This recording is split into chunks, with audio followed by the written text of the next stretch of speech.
Siya ang Diyos na anak, Diyos na Espiritu Santo. Yan ang ibulag ni siya sa Espiritu Santo. Kos ako kisimi sama si Jesus.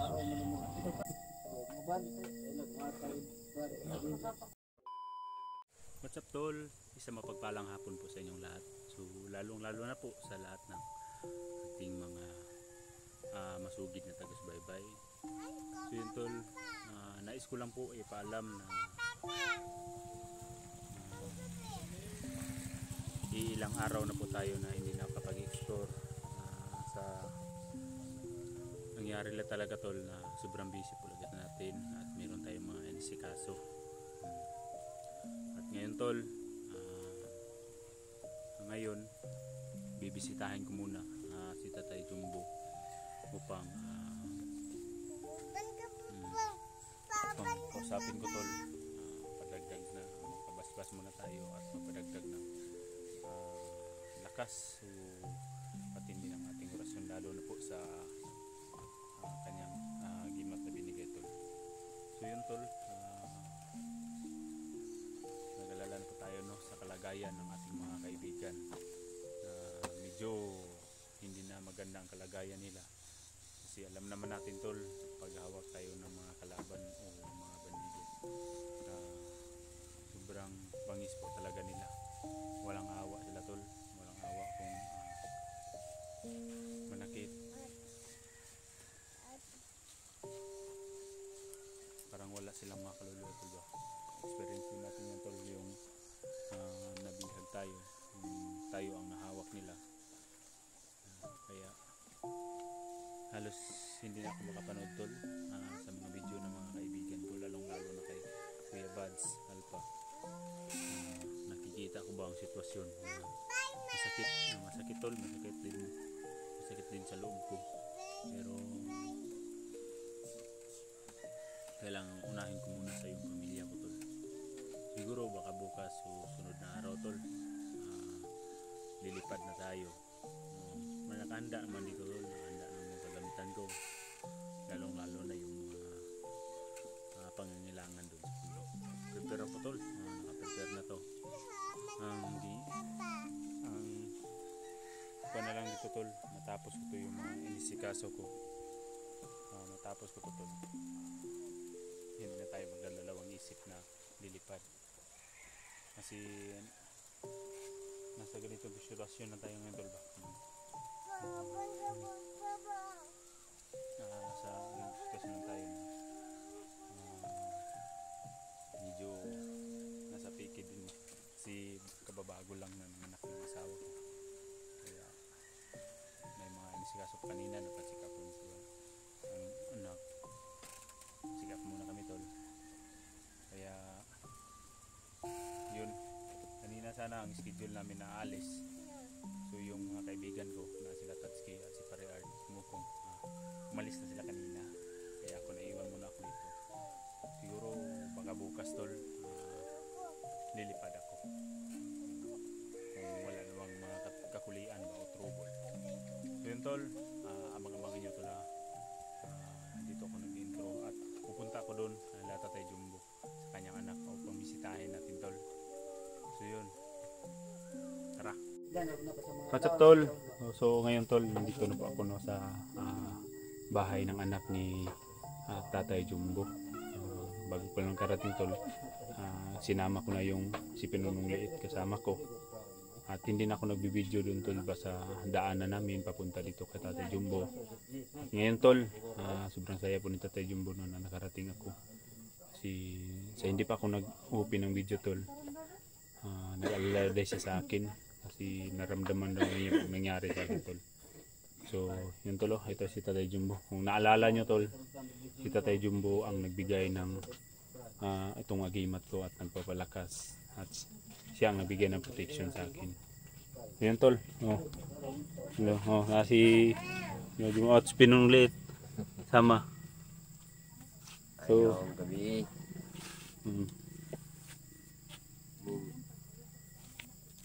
Ako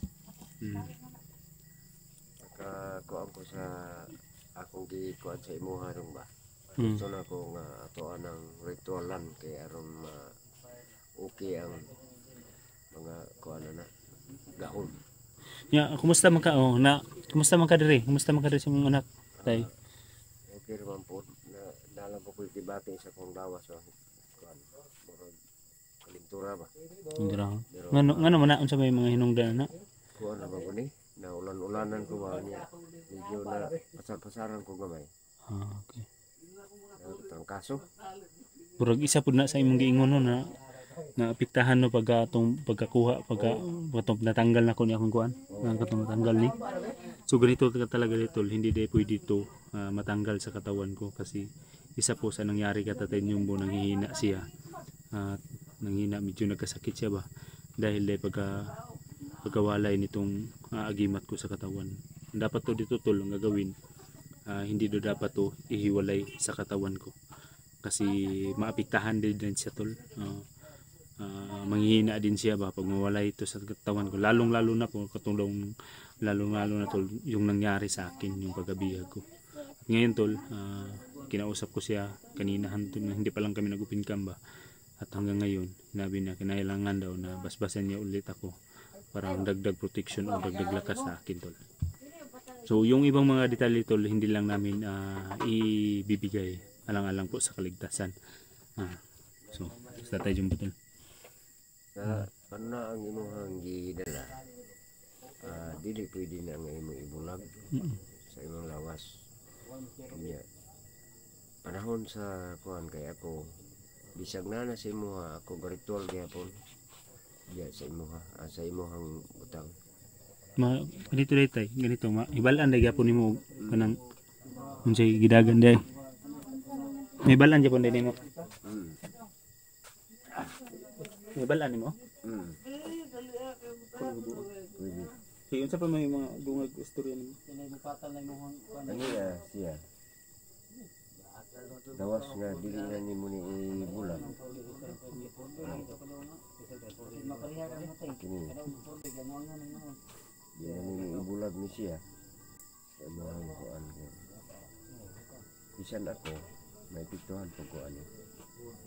Sige. So yun tol, i-explain sa nako. So yun tol, pag mawalay daw to sa katawan ko tol, sabi po ni Tatay Jumbo, malalaman niya kasi sinabi ko na kanina maghihina po siya.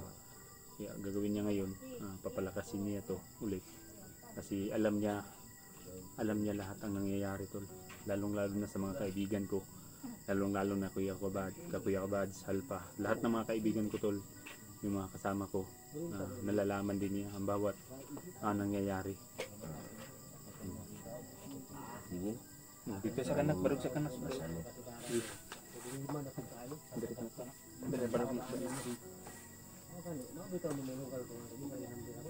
Diyos na yan, Diyos na anak, Diyos na Espiritu Santo. Salvas na din. Diyos na mahan, Diyos na anak, Diyos na Espiritu Santo. Diyos na Pagkisimis, salvas siya. Diyos na mahan, Diyos na anak, Diyos na Espiritu Santo. Diyos na Pagkisimis, salvas siya. Isulot.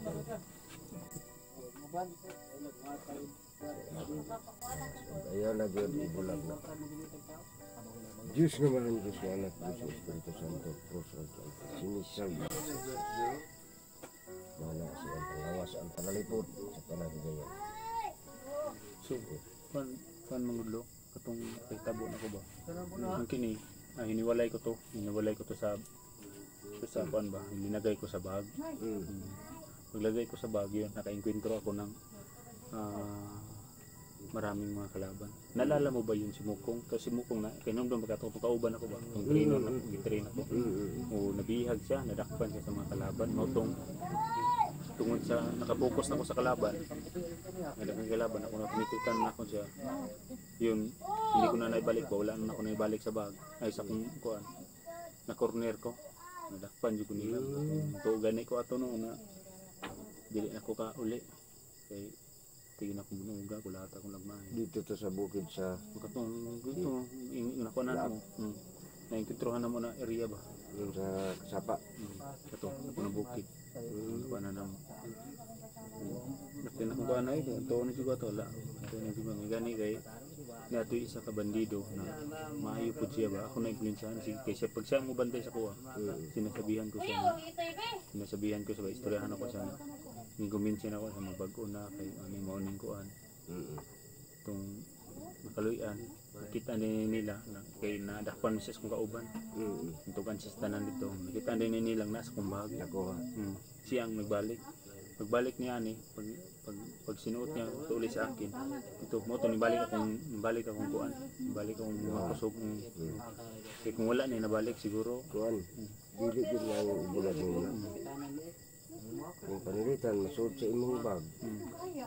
Sa paghigayon nga mulakaw ka, naagit sa imong kuan. Kaya importante gina, mana sa imong lawas. kasi may ka kuan mo nang may ingon makaganina sa kuan na naramdaman mo yung mga malakas na pero sa kalaban mo. Okay, karon si kuan kanang kang Kuya Bads. May bal ani mo kay ang imong lawas manginit man. Manginit ang imong lawas ba. Diha na nimo na mahinumduman nga. Uy, wala man din ako ginasuot. Mo nang imong ibalik og suot. Okay na siya. Wala na kay pamation sa imong lawas. Ug sila pod alayo ra kay sila sa imo nga kuan. O ikaduha pod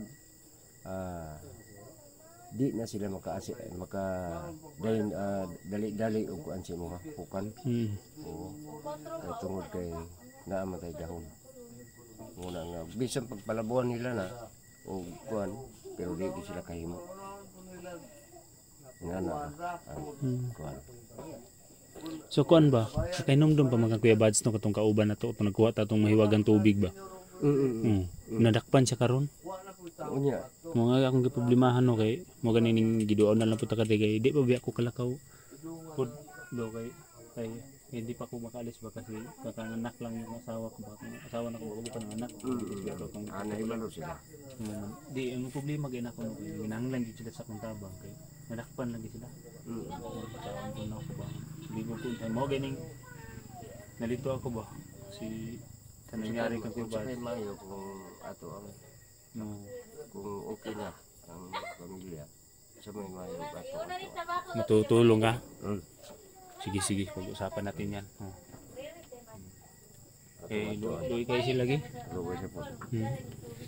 Guro, murag na usab ng paningot ko ba? Mao man ka tong dito atong kauban sa kuan. Pagkuan. Nungan ko ba? Gisingot ko ba? Suot ni mo balik ko? Bago naman yung nako ano? Paningot murag init ka kung lawas pag balik ko suotan ni. Ayaw gid ibuwag na. Importante gid nga naa sa imong lawas na nga kuan kay mo na yung dipinsa. Wala gilaing dipinsa pa sa imong kagalingon. May balaan di po mo maramdaman mo pag ano mangyari sa akin. May balaan ako. Wala nga di gid mainan kuan sa wala. So unsa anong ginawa mo yung naramdaman mo na nasa na panganib ako na pahamak na bisan sa ako lang kayong kabahin. Pero kung mahilayo na sa imo ha. Murag unsa ba murag lain akong paminaw sa kong lawas mo kulba nya murag kapoy akong lawas unsa ka no unsa ka tong butang nga to ani John iya ba kang gisulot ora karon nakasulti man ka gikan karon ayaw na gid ibulag kay maminti gina siya mo isag maligo ka na kay kung panalitan ibulag na one time na mabuwag bisan pa og mga media ora lang adot lang ka sa ritual na punta ko sa para balik ang gahol. So explain na ako. So ganito pala tol. Nangyari sa akin tol. Dapat daw yun na ang kung baga ba experience ko o pinag-aralan niya ako na mali daw yung ginawa ko na hiniwalay ko to sa akin kasi once tol kahit kalahating oras na mawala to sa akin at hindi to masuot ko sa liig ko maka-enkwentro ako ng mga kalaban sigurado daw tol na mapahamak talaga ako tol lalong lalo na ngayon tol na alam niya lahat na ang kalaban hindi ka rin karaniwang kalaban tol, hindi karaniwang, kaya mag-iingat talaga at mag-iingat talaga tol sa bawat ah, sa bawat hakbang o mga gagawin ko, lalo sa pagkikiglaban, lalong-lalo na ngayon tol na ang kaibigan natin ay nasa critical ang kanilang buhay at kailangan talaga ang tulong nila, kailangan talaga ang tulong ko sa kanila tol, kasi grabing sakripisyo din nila sa akin nung nakaraang mga araw na ako po ang nasa critical ng buhay. At kaya tol, binisita ko si Tatay Jumbo. Nagkausap kami, marami kaming pinag-usapan tol na hindi ko na lang hindi ko nag-open cam dahil may mga bagay talaga tol na dapat nating pag-iingatan at ipa-private. So sana tol maunawaan yun, no. At may sabi pa si Tatay Jumbo sa akin na baka sasama siya o tutulong sa pagligtas ko kay Bads, pero pakiramdaman pa muna niya ang kanyang sarili kasi medyo masama ang kanyang pakiramdam tol, kasi nagpapakain siya ng mga ritual ba dahil sa nangyari sa akin. Kaya pinalakas niya to tol, mag-aaral pa siya ng mga ibang programa kasi yung nakaraang adlaw or Biyernes Santo, Holy Week tol, parang 1 week siya sa semana ka nagpuasa to, no? Isang linggo siya tol, isang linggo po siya na nagpasting o hindi kumain. Ang ginagawa na lang niya tol, nagdasal lang ng dasal para nagpapalakas. Kaya yun talaga nangyari tol, na hindi natin inasahan yung nangyari sa atin.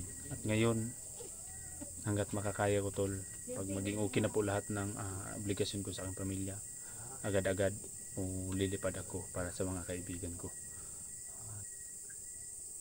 So basta Tatay Jumbo tol, hihina pa. Pero Angry. Kumusta ato mga kuan? Kumusta? Ako noon nagantos ko gamay po sa ako ang gibati sa punlawas, pero okay na kay na marang-arang na. Okay. So problema na lang nato problema natin. Ang problema kasi natin ngayon, yung sila Kuya Bads ba? Sila lang. Pero yun, nag-istorya naman tayo na pwede naman po nang gawin lang natin doon, pag-usapan natin ng ibang mga paraan, pero hindi lang tayo mag-open ng camera kay mag-dipinsa lang po ba kay once na mag-istorya ta about sa pang-counter uban, makahibalo tong mga kalaban. Makabalo na sila kung sa mga pamaagi. Hindi makagawa na po sila ng paraan. Kung mag-uusapan namin tol ni Tatay Jumbo dito yung mga paraan kung paano kung ano yung mga kalaban tol, baka magawa din sila ng mga paraan na parang masugpo din yung mga gagawin namin. Kaya hindi na kami mag-open cam tol, mag-usap kami about sa mga magandang paraan para sa aking mga kaibigan. At pasalamat tol, parang iba yung pakiramdam tol, parang nag-init yung katawan ko, nagpawis-awis ako pag muling sinuot ko muli yung agimat na pinalakas ni Tatay Jumbo. So tol, antay-antay na lang kayo ha. Sana maintindihan nyo ako tol, kasi alam niyo naman, sana lang tol, ako lang hingi talaga sa inyo ng pasensya sa ngayon, pero hanggat makakaya tol, gagawin ko ang lahat. Yun tol, God bless to all. Salamat po tol sa paganood sa aking video, at abang-abang na lang kayo tol. So nakikita nyo na si Tatay Jumbo, maraming nag-request din sa akin at tinupad ko na, napadagdag ako ng lakas sa protection. So yun tol, maraming salamat. Salamat.